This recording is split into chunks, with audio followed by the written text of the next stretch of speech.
Hello and welcome to the TMC Newsroom. Thanks for watching. My name's Rich Tehrani. We're coming to you from San Jose today. And on our program is Mike Gassewitz, and he is the president and CEO of Kindsight. Hello, Mike. Hey, Rich. Thanks for having me here. Likewise, thanks for being here. I was hoping to start off with an intro on your company. Could you tell us a little bit about it, please? Sure. Kindsight, we are an ID theft protection company, a service. What we do is we partner with internet service providers. We put technology in their networks that basically analyze subscribers' traffic and looks for the presence of malware, threats, in subscribers' home networks. And when we see those threats, what we do is we send alerts to subscribers, letting them know of the threat, and then we guide them step by step how to remove those threats that put their personal information at risk. And how are you able to monetize your service? The ISPs pay you? No. So what happens is it's really a partnership with the ISP. So what happens is the ISP buys the equipment from us, okay. But what's really novel about this service is that consumers have a choice. They can either pay for that service, and then it's a revenue share between us and the ISP if a service provider, or sorry, if a subscriber decides to go down that path, or they can actually get it just like any other application from Google, for example. They can get it through relevant advertising, through a relevant advertising mechanism. Okay, so in terms of trials and actual customers, are you deployed in many networks now? We are deploying. We've deployed the security service on an aggregate level, just to gain an understanding for the value that would be delivered to consumers. So we're not in the process of, for example, the relevant advertising or having subscribers pay for this. That isn't in process. But we've taken the security component of our entire solution, and we're testing that on an aggregate basis with many service providers in North America and in Europe, just to gain a feel for what kind of value this delivers to the subscriber base in general. And the results are stellar. Stellar.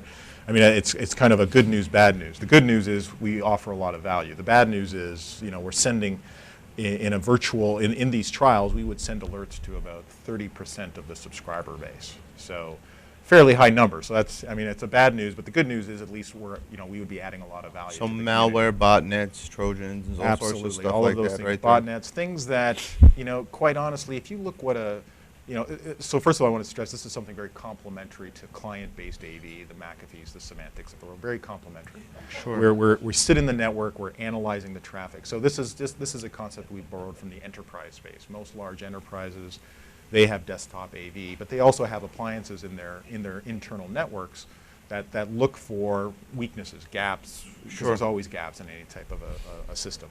And so we've taken that concept and brought it into the residential broadband space. And so that's exactly what we do. And if you think about what the average consumer needs to do to keep their home network properly protected, it's a pretty enormous task. Oh, it's impossible, I think, for a typical non-technical person to do it. I just don't. We just recently had a breakout infection in my home. I don't know my relatives, my friends. I don't know who's on the computer, but we had one of those fake antivirus things pop up on our screen saying, "Oh, start the scanning now. You've been infected." Exactly. And you have to really. And then it disabled everything on the computer, so you couldn't run any executables. So you had to really go hit F8, reboot, hit F8, and go to safe mode and start running configuration utilities, which are things that I was doing a couple weeks ago. So it's I can't imagine how a typical user would know what to do. Exactly, and that's the challenge. If you think, that's a good example where even if you're fully protected, these guys, these nefarious types are trying to figure out ways to trick you even then. Sure, and there's so many holes right between the browsers, and you've got Flash, and you've got Acrobat, and even many Microsoft products have holes that need patching. Exactly. I mean, if you think about it, the person has to keep their operating system up to date, their applications up to date. They have to keep, obviously, their AV, antivirus, spyware up to date, their plugins up to date. They have to do that on every machine in the household. On top of that, they also have to have a firewall enabled either on every machine or at a centralized location. They have to have their router software up to date, their modem software up to date, and even with all that, they could get hit with a phishing attack, which was Yeah. targeting them, and they just happened to open something up on their local A machine. phishing attack, and we just showed. Or spear phishing. We have an excellent demo where we show it's very easy, even when you're properly protected, to instantaneously disable AV, install a keylogger, and start capturing personal information. So it seems to me that an ISP would actually want to have you on their network, because the more of these problems they raise, the more bandwidth they free up for other customers, which allows them to more effectively compete against other ISPs who may be providing greater bandwidth, greater speeds, download speeds, right? So you really got to unclog the network. Right. I mean, there is that aspect of it for sure, that the ISP sees the value in terms of what it does for in terms of protecting the network. Mm-hmm. And many ISPs already have some devices in the network that do that, look for bandwidth Mm-hmm. hogs, so to speak. And we definitely do that. But what I want to stress here is this is really about the value to the consumer. So for Sure. example, a keylogger doesn't use much bandwidth at all. That's true. That's a good point. And so today's ISPs aren't really looking out for that. That's kind right. of That's right. nefarious That's a behavior. good point. Yeah. So what's next?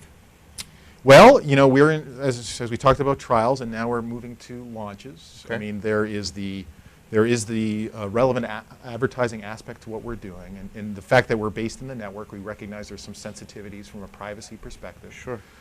We are very transparent about what we do there. We've been approaching privacy organizations, even the political people on the Hill, so to speak, Sure. to use the slang, to let them know what we're doing, know the solution, that we figured out a way to get this enterprise-grade security into the hands of residential consumers. Great. And do it at no cost, just like Google has done through Right. open advertising. So we're working that as we move towards a launch, and we hope something's going to happen, hopefully in the next couple of quarters. Good luck. Well, thank you very much. Thanks for being on the program, and Well, please appreciate come it. back and share more information. Lots of success, Okay. hopefully. Thanks. Okay, Will do. thank you. Thanks.